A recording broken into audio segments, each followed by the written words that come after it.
Today we're talking about near-death experiences, and it's going to be good because I get a lot of requests about this topic. So we're going to be taking a look at different accounts of people's near-death experiences and how they have known things that they couldn't possibly have known about. We're going to be taking a look at a psychiatrist's perspective of it, who says that near-death experiences are very real. We're going to be taking a look at how near-death experiences show that the mind is so much more than the brain. And we're going to be looking at evidence that research in this area is being suppressed. It's going to be really good. Let's start things right off the bat by taking a look at some excerpts from this article from mindmatters.ai, where it says agnostic psychiatrist says near-death experiences are real. So we're going to be taking a look at some excerpts here and then dissecting it bit by bit and seeing what this has to do with hyperionism and the nature of reality. So psychiatrist Bruce Grayson, emeritus at the University of Virginia, tells us that he first started thinking about near-death experiences many decades ago when a young woman, rescued from suicide, asserted that she had seen a spaghetti stain on his tie during an out-of-body experience. Now, she could not have known that he had gone to considerable pains to conceal the embarrassing mark from colleagues.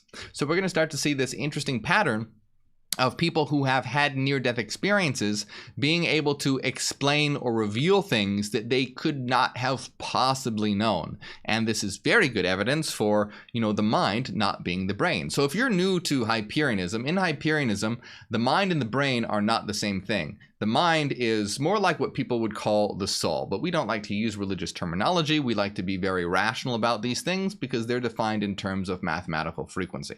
So the mind and the brain are not the same thing. And this is where near-death experiences become very, very important, because when people die, they should not be having these sorts of experiences. But the fact that they are is good evidence for the fact that the mind is not the brain, that the brain is just sort of some receiver or filter for the mind, something that the mind links to. So this woman had seen a spaghetti stain on his tie during an out-of-body experience that he had gone considerable pains to conceal. Now, nothing in his background had prepared him as a young psychiatrist for taking seriously the possibility that the mind could be detached from the brain.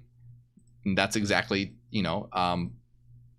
the position of hyperionism. And you can see he wasn't coming from any sort of biased position. He didn't necessarily believe that that could happen, but he is beginning to now see evidence pointing towards that.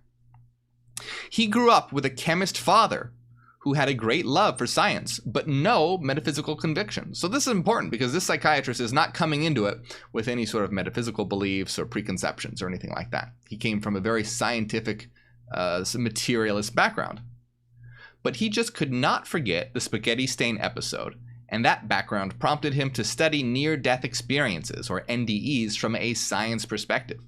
He went on to develop the NDE scale for assessing such experiences, a scale that met standards for professional diagnostics.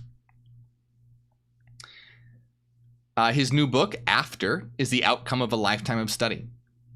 Needless to say, he found himself in a rather difficult position with colleagues, but he fought back. And this is something also important to understand. You're going to see this resistance by the scientific community to take this research seriously. And this is because of their materialist bias. And this is something I always want to emphasize. I came from a very strict religious background, and I became very angry at those who try to deceive people, those who are dogmatic, those who try to keep people under a veil of ignorance. And through my lengthy studies in philosophy, science, mathematics, esoterica, etc., anyway, via my lengthy studies, it's clear that most in the scientific community are just as dogmatic. So when you start to really in-depth study science, you start to see that it starts to fall apart when you delve into the deeper aspects of it, such as the foundational aspects of certain fields like quantum mechanics or even general relativity. You start to see that it begins to fall apart. And this needs to be more clearly laid out, and it's frustrating to me that it is not, because I don't like deception. I don't like those who are religious individuals who are deceiving people, and I don't like the scientific community that are deceiving people. Now, I don't think they're doing this on purpose, but I don't think religious people are doing it on purpose. You know, religious pastors, well, some do. There are some terrible religious pastors that are just conning people. But I think a majority of religious pastors firmly believe in what they're saying, but the consequence is that they're deceiving people. Well, same thing with the scientific establishment. I think these scientists firmly believe in what they're saying, but they are suffering from dogmatism, and so are deceiving people, because people don't study science for themselves. They don't study quantum mechanics for themselves. They don't do that. And they just take it at face value. Oh, you know, this physicist is telling me such and such, so it must be the case. Well, this is just like how it was hundreds of years ago when people would go, oh, this religious pastor or priest is telling me it's true, so it must be true. It's not until people started questioning that it began to unravel. Same thing with the scientific establishment. Oh, this physicist is saying such and such, it must be true. And, you know, it's quite laughable. If you watch any of these documentaries made for the public about quantum mechanics, they are ridiculous. They are absolutely ridiculous, and portray things in a ridiculous manner. Anyway, but the reason why I'm bringing that up is because you're going to see this resistance to the idea that the mind can be separate from the brain, even though we're beginning to have a lot of evidence for that, and a lot of people in the scientific community are finally starting to turn here, like neurosurgeon Michael Egnor, who now is an idealist. Unfortunately, he went over to theology as well, but which is a shame, because other than that, he seems to be an intelligent individual. But you know, with experiments in neurosurgery, split brain, and all that, we're seeing evidence for it. But let's continue here. I don't want to get too off track. So the whole idea here is that the mind being separate from the brain. So he was doing a lifetime of study about this, the psychiatrist, but he found himself in a difficult position with his colleagues, but he fought back. So far from leading us away from science and into superstition, near-death experience research actually shows that applying methods of science to the non-physical aspects of our world, we can describe reality much more accurately than if we limit our science to understanding science to nothing but physical matter and energy. Now, this is a very important fact, and this person is extremely intelligent, and that's exactly what ontological mathematics does. Now, it doesn't firmly apply the empirical methods of science, no, but it implies rigorous mathematical reasoning to study the non-physical, that is, the mental. All right, so and when we say non-physical, we don't mean like, ooh, ghosts and spooky things like that. We're talking about literally the metaphysical substrate of reality, the fundamental essence of existence, the frequency patterns that make up reality that are fundamentally mind. In other words, it is mind that is the foundation of reality that gives rise to matter, everything around us. And science studies the matter, but it doesn't study the underlying domain of mind, which is why science can't explain things like consciousness. That's why it has the hard problem of consciousness. It's completely unable to explain it. The thing that you are most familiar with, which is your own subjectivity, your own sentience, and your own consciousness, science can say nothing about it. Nothing at all. They can make some, you know, they can wave their hands and say, oh, well, the brain causes it, but they can provide no mechanism how that can rationally and logically be the case. They just say it. Oh, it does it. Well, you can say anything you like. You can say God created the universe in 7 days if you like. You can just as well say the brain causes the mind. But unless you're giving a rational mechanism as to how that can be the case, you're just fabricating myth and fantasy. So, this psychiatrist is wanting to apply rigorous methods to exploring the non-physical, and he's facing a lot of backlash from this. Now, why? Why is he facing backlash from it? Dogmatism, pure dogmatism. That's it. Because there is no rational reason why this should be railed against. Because when one takes a rational approach to existence, that should be accepted, right? This is why it's ridiculous when, you know, scientific materialists and empiricists attack us for making claims about the metaphysical nature of reality when our claims are all backed by reason.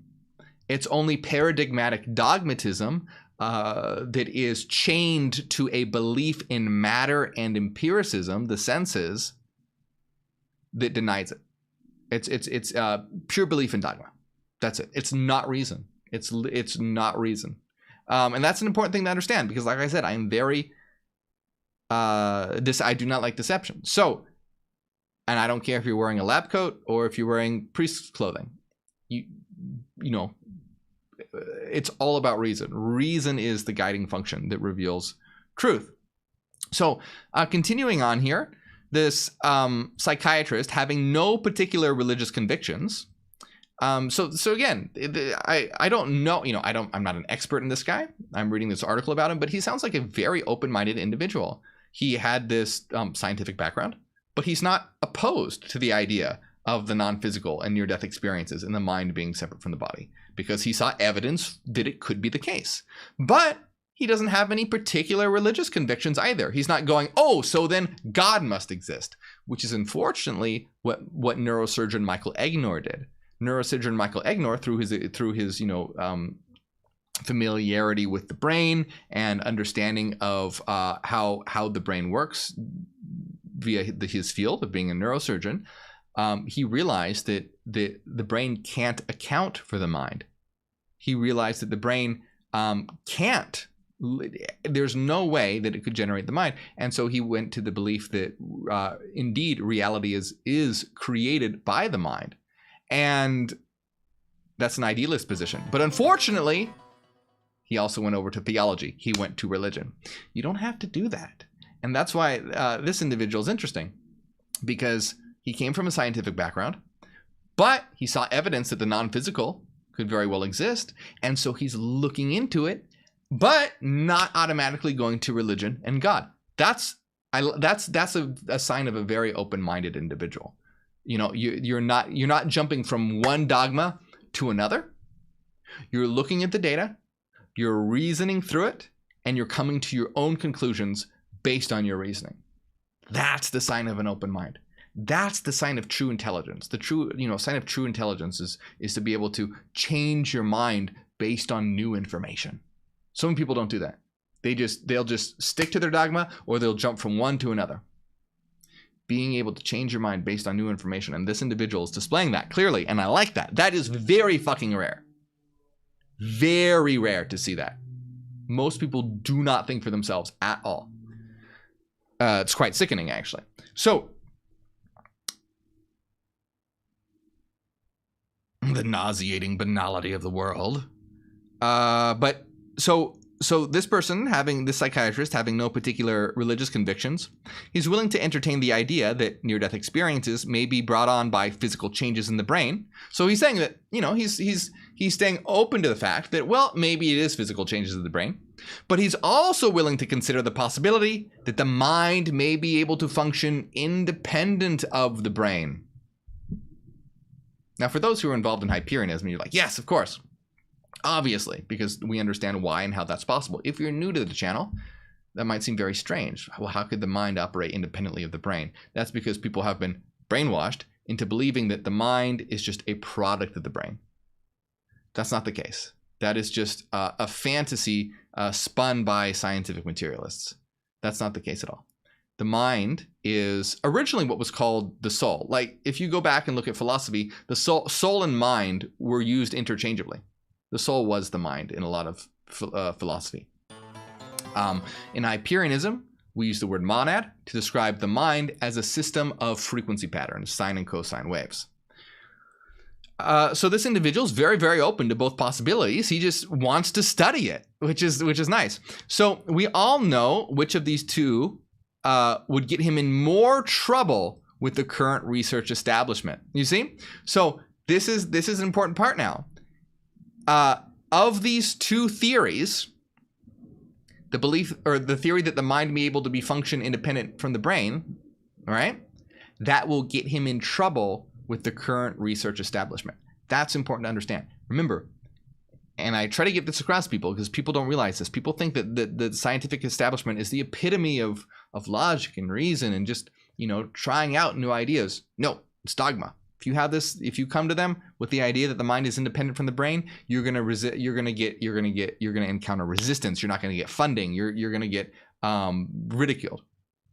Now, by the way, I want to say, if you're new to this channel, we don't reject science with regard to like technology and medicine and innovation. Science is fantastic for coming up with innovations in the physical world. Medicine, technology, All these things are fantastic. That's great. But when it comes to metaphysics, as in what reality is, the fundamental understanding of reality, topics like ontology and free will, determinism, causation, all these things, all these metaphysical concepts, they are not qualified to speak about these things, because that's not even what science does. Science is about modeling and making predictions, modeling the physical world and making accurate predictions. That is what physics and science is all about. Metaphysics is an entirely different field which deals with the nature of reality. People think that science is about understanding what reality is, the nature of reality. That's not true. It is not. It is about modeling and making predictions. Now, scientists make claims about what reality is all the time, but when they do that, they're going beyond the bounds of science. That's just them doing something that is no longer science. They are doing metaphysics at that point, but the irony here is that they deny metaphysics, so you shouldn't take them seriously, because they're such bad metaphysicians that they don't realize they're making a metaphysical claim while at the same time rejecting metaphysics. So they're terrible metaphysicians, so you shouldn't take them seriously. Any scientist that rejects metaphysics, you shouldn't take serious about them making a claim about what reality is, because that's literally what metaphysics is. Metaphysics is about understanding what reality is. So if a scientist says, I reject metaphysics, and then goes on to say, well, reality is material, don't listen to them, because that's a metaphysical claim, but they're too ignorant to understand that. So you shouldn't take them seriously. So, so from a generally agnostic perspective, he is prepared to stand behind a number of research findings that would not please materialists. So here's the thing. He's coming up with these research findings that if the scientific establishment were open-minded, they would accept, but he's facing resistance, and these findings are not going to please materialists, and despite that, he's going to stand behind it. So NDEs are more common than we might expect.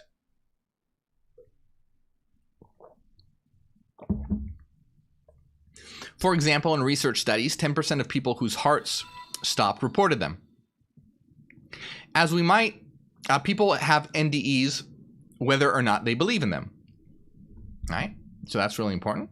It's not placebo. Whether or not people believe in near-death experiences, people have them. So clearly not placebo. As we might expect, they use whatever cultural or religious metaphors they have available in order to describe things that don't have familiar labels. Right? Now that makes sense as well. If you experience something that is inexplicable and very powerful, you're going to define it with the words that you have been taught. So you might have some experience and you might define it as God or hell or an angel, when you know, it's none of these things. It's just these are the only words that people who have a religious background can use to label them. So many interview subjects simply had difficulty finding words to describe their experiences. Near-death NDE experiencers tend to report that time slows down and their senses are greatly sharpened.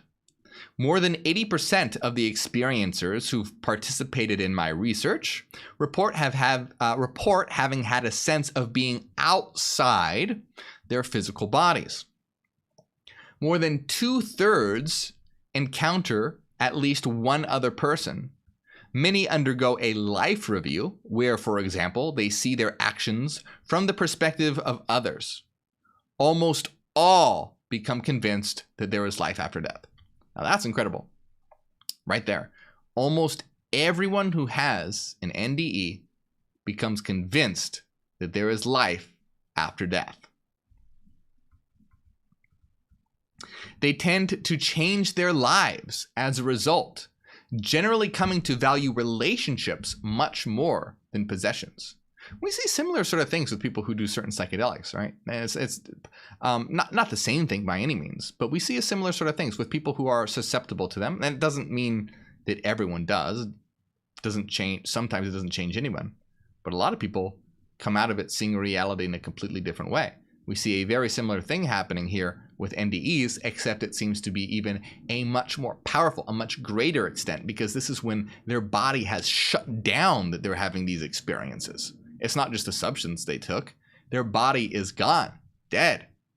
yet they are still experiencing things that they can't explain with human language. And they come away valuing relationships much more than possessions. The NDEs that were frightening or distressing tend to be taken as invitations to turn their lives around, which include ceasing suicide attempts. Grayson summarizes, "If you take only one thing from this book, I would want you to appreciate the transformative power of these experiences to change people's lives." So far, it is encouraging but subjective. However, near-death experiences do not appear to be wholly subjective. Significantly, some experiencers can accurately describe their surroundings while clinically dead. That's some powerful evidence. Counseling professor Jan Holden reviewed 93 reports of out-of-body perceptions during NDEs. She found that 92% were completely accurate. Think about that. That's incredible. So, out of 93 reports of out-of-body experiences during a near-death experience, they're clinically dead. 92% were completely accurate as far as their description of what was going on. 6% contained some error. That's a tiny. And only 1% were completely erroneous. The fact that any out-of-body perceptions are accurate should be enough to make us scratch our heads, right? The fact that any of them are accurate should be compelling research to think, maybe there's something to this. Maybe the brain and the mind are not the same thing. Maybe the mind is something separate from the brain. And they're saying that any accurate out-of-body perception that's accurate should be enough to make us scratch our heads and start considering that. But it's not just any, it's 92% that were completely accurate. And 6% contain some error. So curiously, some experiencers reported meeting recently deceased people who were not known to have died. That fact was only discovered later. Verified near-death experiences, where the experiencer cites information that is not known or knowable by other means, are a strong argument for the partial independence of the mind from the brain. Attempts to easily discredit near-death experiences have not gone as expected because, thanks to modern medicine, many more accounts are available to researchers. Conclusions can be drawn from large databases. For example, according to clinical research, people with mental problems do not have more NDEs than others, nor do epileptics. No one part of the brain is especially active. There's no God spot in the brain. Memories of NDEs are processed as if they were real events rather than fantasies or imagined events. The conundrum, of course, is why a person losing vital signs has any experience at all. Now, this is, of course, makes complete sense with regard to hyperionism, because in hyperionism, hyperionism supports brain filter theory, which means that the brain filters and conditions the mind. In other words, reduces the mind. So as the brain begins to go, that filter or reduction is lifted. So when the heart stops, breathing also stops. Okay? So when the heart stops, breathing also stops. And blood carrying oxygen and fuel no longer flows to the brain. Within 10 to 20 seconds, there is no detectable electrical activity in the brain. None. The person is then considered clinically dead. So imagine that. The heart stops, breathing stops, blood and oxygen no longer flowing to the brain, and no detectable electrical activity in the brain. Then they're considered clinical dead. And these experiences occur. People who survive such a crisis generally don't have clear thoughts and perceptions during their period when their heart stops. And after they are revived, they have no memories of the times they were unconscious. And yet, 10 to 20% of such people remember vivid and detailed NDEs that occurred while their hearts were stopped, and some experiencers actually report events that occurred during that time. So again, that's important there. 10 to 20% of such people remember vivid and detailed NDEs that occurred while their hearts were stopped, and some accurately reported events that occurred while their hearts were stopped. So while their hearts were stopped, they were able to describe events that occurred during that time. So again, the best and simplest explanation is the elephant in the room. The mind is not merely what the brain does, as is so often claimed. It's not all sweetness and light either. Grayson, much to his credit, reveals some jarring facts about NDEs. Many experiencers don't recover well from them. They can be angry or despondent at still being alive. And NDEs routinely wreck relationships. Some experiencers have difficulty reconciling their near-death experiences with their religious beliefs. Here's a problem. Their NDEs aren't matching with their religion. Some find it hard to resume their old roles and lifestyles, which no longer have the same meaning, or to communicate to others the impact of the near-death experience. Some experiencers report anger at still being alive, or at being alive again. Researchers in the United States and Australia have found that marriages in which one partner has had an NDE are less well-adjusted and less stable than they were before the NDE, with 65% ending in divorce. The marital instability is usually attributed to problems communicating about a couple's challenges, disagreements on roles, and dissimilar values and goals. So it seems, according to this sentence right here, that after the NDE, there's disagreements about values and goals. Most likely, it seems, from what this sentence is saying, that these changed due to the NDE. So his own wife worried, Grayson told us, when he went off the NDE conferences, whether she would get back the same man. And I must admit that I sometimes wondered that as well. He admits doubtless because things haven't always gone that way for everyone. He sums up his work citing a fact that is hard to explain in materialist terms. I don't know whether some kind of continued consciousness after death is the best explanation for NDEs in which experiencers see deceased loved ones no one knew had died, but I don't have any alternative explanation for the evidence. And see, I like this guy. You know, he's very open-minded. He's not one way or the other. He's not religious. He's not a materialist. He's just looking at the evidence. And he's basically going, look, we have these people who are dead, and they are able to experience seeing deceased loved ones that no one knew had died, able to describe things accurately that were occurring. And he's saying, I don't know if consciousness after death is the best way to explain this, but I don't have any alternative explanation for the evidence. Nothing else makes sense. So he is wise to leave it there for now. The second question becomes, can the topic be researched in comparative peace from materialist enforcers? And that is such a crucial point, and a point that I try to get across in my videos, because people, once again, seem to think that scientific materialist empiricists are the epitome of logic and reason. They're not. They're literally the opposite. Rationalism and empiricism are opposing fields of epistemology. So scientific materialists and empiricists will make it difficult for research to continue that is not compatible with their dogmatic paradigm. So that's the question. Can the topic be researched in comparative peace from materialist enforcers? And that's sad that that has to be an issue, but it is an issue. So in the absence of a good reason to doubt the general patterns of the findings, that's just a quibble. If there are more books like this and they gain a wide hearing, the world will soon become less comfortable for hardcore materialism.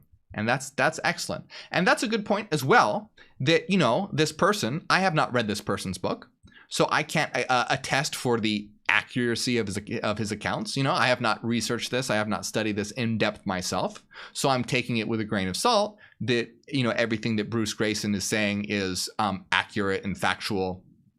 They might not be, but it seems like they probably are. He seems like, you know, from what I know, just briefly, he seems like someone who's looking for the truth and not someone who's trying to sway someone one way or the other. So, you know, in the absence of doubting his accounts, this is powerful evidence for the mind being independent of the brain. And NDEs are, in general, are extremely powerful evidence for being independent from the brain. And you can see how now there's this research that wants to continue in this area, but you're finding resistance from the materialist enforcers, the materialist paradigm. And that's the problem that we face as well, because we are coming at this from a rationalist angle and a mathematical angle, where we are irrationally explaining the foundation of existence and how mind can give rise to matter. Because you see, in terms of hyperionism, all these things that they're saying about NDEs fits perfectly with hyperionism. Because in hyperionism, what is foundational is not matter, it's mind. And by mind, we mean in terms of mathematical sinusoidal waveforms. In other words, this is a reality of sine and cosine waves described mathematically. It's a mathematical reality. Each and every single one of us is a complete and consistent set of these eternal basis waves, these mathematical defined entities. And as these waves combine and interact via a Fourier transform and phase relations, it gives rise to the domain of space-time. Through evolution, eventually avatars arrive, bodies arrive, and they evolve brains and a nervous system capable of supporting a monadic link, in other words, a frequency function interacting with a space-time function, giving a subjective sentient experience to a monadic mind in space-time, in other words, giving a filtered view. So this works out perfectly with hyperionism, because in hyperionism, foundational reality is mind. Mind gives rise to matter. Brains allow for mind to link to matter, and the brain filters and conditions the mind so that the mind can have a local experience rather than existing in the non-local frequency domain. It'll exist in the local domain of space-time, filtered by the brain. And what I mean by filtered by the brain is it allows the mind to experience what is around it, what it's directly seeing, what it's directly touching, what it's directly feeling. In a completely unfiltered way. If everything was experienced all at once, well, you also really wouldn't be experiencing anything at all, because it would be just too much. It would be everything. The brain allows a mind to be localized, filtered, and conditioned so that it can have a localized experience of the world around it. This is why, you know, your eyes only give you a certain information based on the visible light spectrum. You're not experiencing the X-rays and the gamma rays and the infrared rays all around you. You're experiencing a very specific small portion of that, the visible light spectrum. You're only confined to, you know, how far your body can reach and your distances that you can travel. This is what bodies do. Bodies, brain, nervous system, they allow a mind to experience a filtered version of reality so that you can have a localized experience as an individual in a body and be able to interact with others and learn, grow, and explore. And so when you have a near-death experience, what's happening is that that filtering mechanism, the brain, the body, the nervous system, all that is shutting down. And so you're still experiencing, because you will always exist. You are an eternal monadic mind, and you are continuing to have that experience. But then when you're brought back, that, you know, that all the filters and everything comes back online again. So that is how you are able to have this continuity of experience, because you are a sentient, feeling, experiencing, thinking thing, and your body and mind, your body and brain, they just filter and condition that. That's it. It's sort of like putting on a VR headset. It gives you a very specific experience. It isn't what creates experience. It gives you a specific portion of experience. Now, that's not a perfect example by any means, but you as an experiencing thinking entity via the body are able to experience a small sliver of existence which is a good thing because it allows you to have these interactions with others in the world. And so you can see that NDEs fit in perfectly within the mathematical system of hyperionism. Remember, this is a 1 minute explanation of something that takes a very long time to understand completely, but this is the resistance that we face. And when we go forward with our research in ontological mathematics, the resistance from materialists and dogmatic empiricists who just make the claim that there is no such thing as a mental domain because they can't see it and they can't touch it. They can't feel it. They can't do experiments on it. But that is such a logically absurd position. It's laughable. It's incredibly laughable. Can you imagine that the mind is something that by definition does not exist in space and time? It's immaterial. And then they're going, oh, well, it doesn't exist because we can't see it. We can't sense it. Well, that's the whole thing. That's the whole point. I can't sense your mind.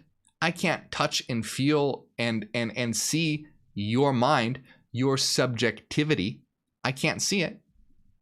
But I know that you have it. And that's the absurdity that scientific materialists face. That would be like them denying that you have a mind because they can't see your mind. They can't. Anyway, the long story short, because I know I'm going on a little bit and I want to wrap this up. NDEs, powerful evidence for mind being independent from the brain, fits in perfectly with hyperionism and utterly, destroys, or at least this research, hyperionism utterly destroys. Ontological mathematics utterly destroys the materialist paradigm, which is filled with so many logical fallacies that it's laughable. It will be mocked and it will be ridiculed in the future. Materialism will be looked at like flat earth theory is looked at today. It's absolutely ridiculous. So, excellent. I hope you guys enjoyed this. Bruce Grayson, again, I don't know much about him, but just from this article, he seems like a great individual. Maybe his book is good. I would think maybe check it out. It's called After, I guess. Check it out. If you read it, let me know what you think. Let me know if it's good. Let me know if it's worth reading. And I will see you next time, my friends. I want to give a big shout out to everyone that supports on Patreon, especially Cassidy, Alana, Renaissance Fairy, Michael, Evie, Alan, Angela, and Brian, our newest gold tier supporter. Thank you so much. I appreciate that. If you've ever learned something or gotten something from my videos, consider supporting on Patreon. It's the best way to support my work. It helps me out and I can help you out and then we can help the world out. And the link will pop up right over here. You'll get access to our weekly secret live streams, our hidden Discord server, the Citadel. If you choose all the cheapest options, it's only $5 and it helps out a lot. So thank you very much.